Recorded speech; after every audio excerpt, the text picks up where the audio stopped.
Wuthering Waves, Zenless, Zone Zero both, and even Love and Deep Space have absolutely destroyed, shattered, exceeded, and obliterated records and expectations for their respective games, and with what people thought were possible from both titles. People thought Wuthering Waves was going to have a terrible opening. It didn't.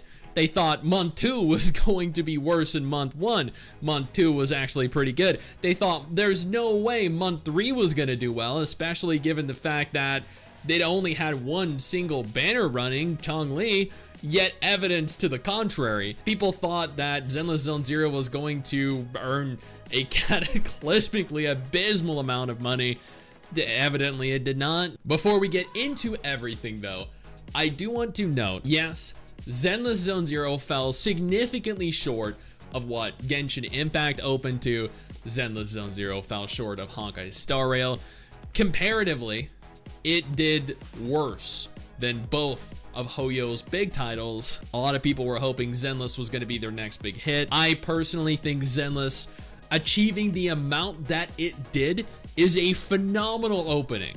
I don't know how it's going to hold up month 2 and month 3. I think the hate that it's getting, saying that it was a catastrophic flop, is over the top. I also think that by that same logic, people claiming that Wuthering Waves didn't do that good when it made a little less than Genshin Impact is a severe overreaction. But yes, I will also admit both Zenless and Wuwa, compared to the first 3 months of Honkai Star Rail and Genshin Impact, have done severely less. But at the same time, that's because when Genshin came out, it had no competition, and Honkai was riding the wave of success that Genshin had laid out for it. In October 2020, Genshin made $234 million. That was pretty much over the course of its first month. Wuthering Waves made $26 million, but that was over a slightly more than 1 week period. Honkai Star Rail made $139 million, and Zenless Zone Zero, which wasn't over a full month, it was like a little over 3 weeks, made, and this is totaling China, Japan, global, $96 million. Yeah, that's 40 million less than Star Rail. Yeah, that's 140 million less than Genshin. But even so, with all of these incredible gacha games that are out and available now, I think that is still a monstrous first month. I'm very curious to see where Zenless Zone Zero is going to end up in terms of month 2, but that's all we can really discuss right now with regards to that. We can, however, talk about Wuthering Waves, which is where I know a lot of people are both and they're on both sides of the spectrum here. There are people that are saying Wuthering Waves is failing, Wuthering Waves was a flop, Wuthering Waves is doing terribly.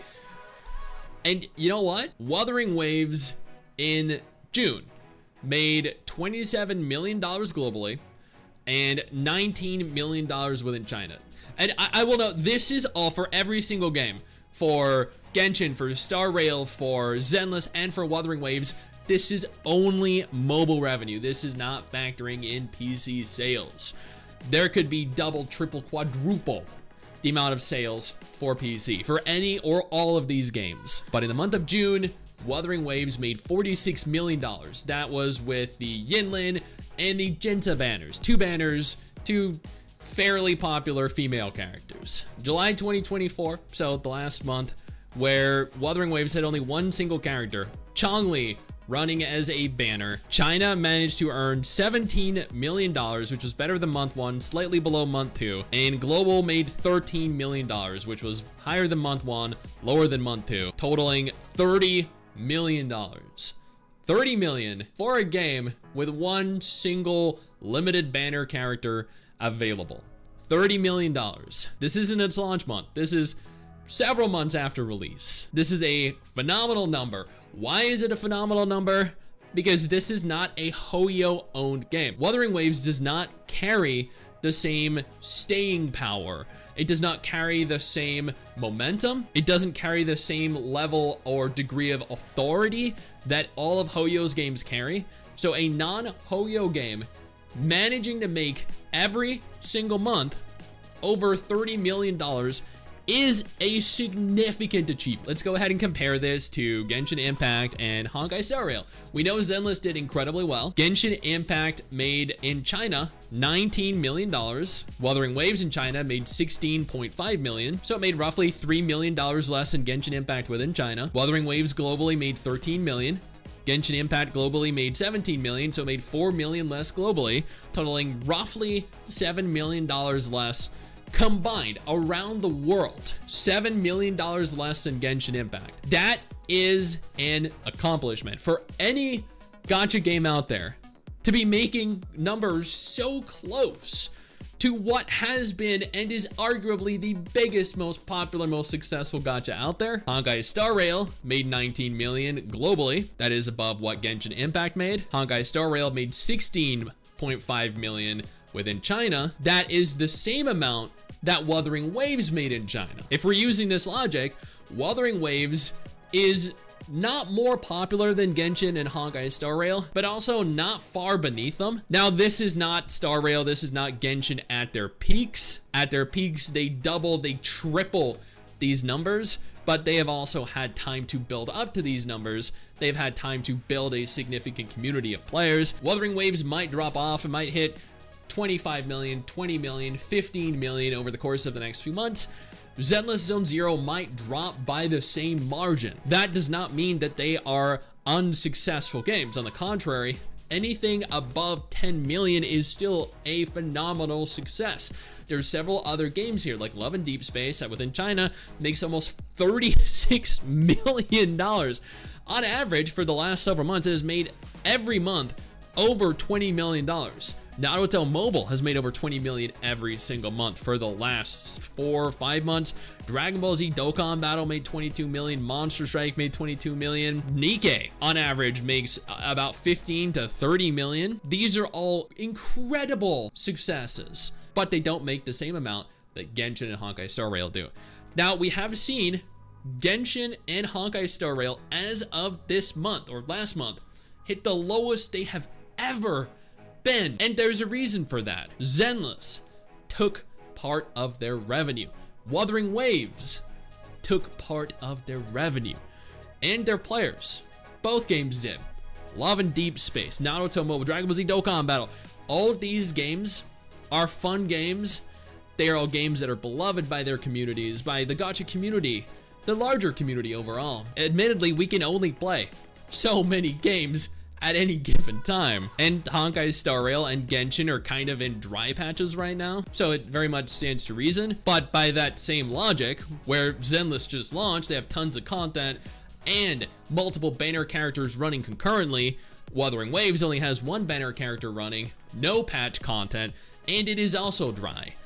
While all of this is taking place, the game still manages to make roughly $30 million, which is, once again, a crazy accomplishment. I cannot stress enough how phenomenal this is. Not for Wuthering Waves specifically, but for Wuthering Waves, for Zenless Zone Zero, for Love and Deep Space, for Naruto Mobile, for Dragon Ball Z Dokkan Battle, Monster Strike. Every single one of these gacha games are making tens of millions of dollars that are pushing the boundaries of the gacha genre and delivering us content that makes us want to spend on them. Yes, I think that Wuwa and Zenless obliterated records and expectations. Wuwa for a non-Hoyo game, and Zenless for a game that people really didn't expect to do as well as it has been doing. I think both these games are going to defy expectations going into the future. I guarantee you, Zenless is going to fit nicely into the Hoyo formula. It'll settle at a lower monthly revenue than Star Rail and Genshin will. I know Wuthering Waves will settle below them too, but they are both going to continue to make very good, or do very good numbers, and make a significant amount of money for their parent companies. Now, I'm going to delve more into the revenue for all these games in the next couple days, but until then, I just want you guys to know that Tower of Fantasy, $190,000. This is so low. This is so funny. It's just $190,000. But again, the PC revenue for all these games is potentially double, triple, quadruple. So where Wuwa might have made 60, 90 million on PC, where Zenless might have made 180, 270 million on PC, Tower of Fantasy probably still only made like 500,000.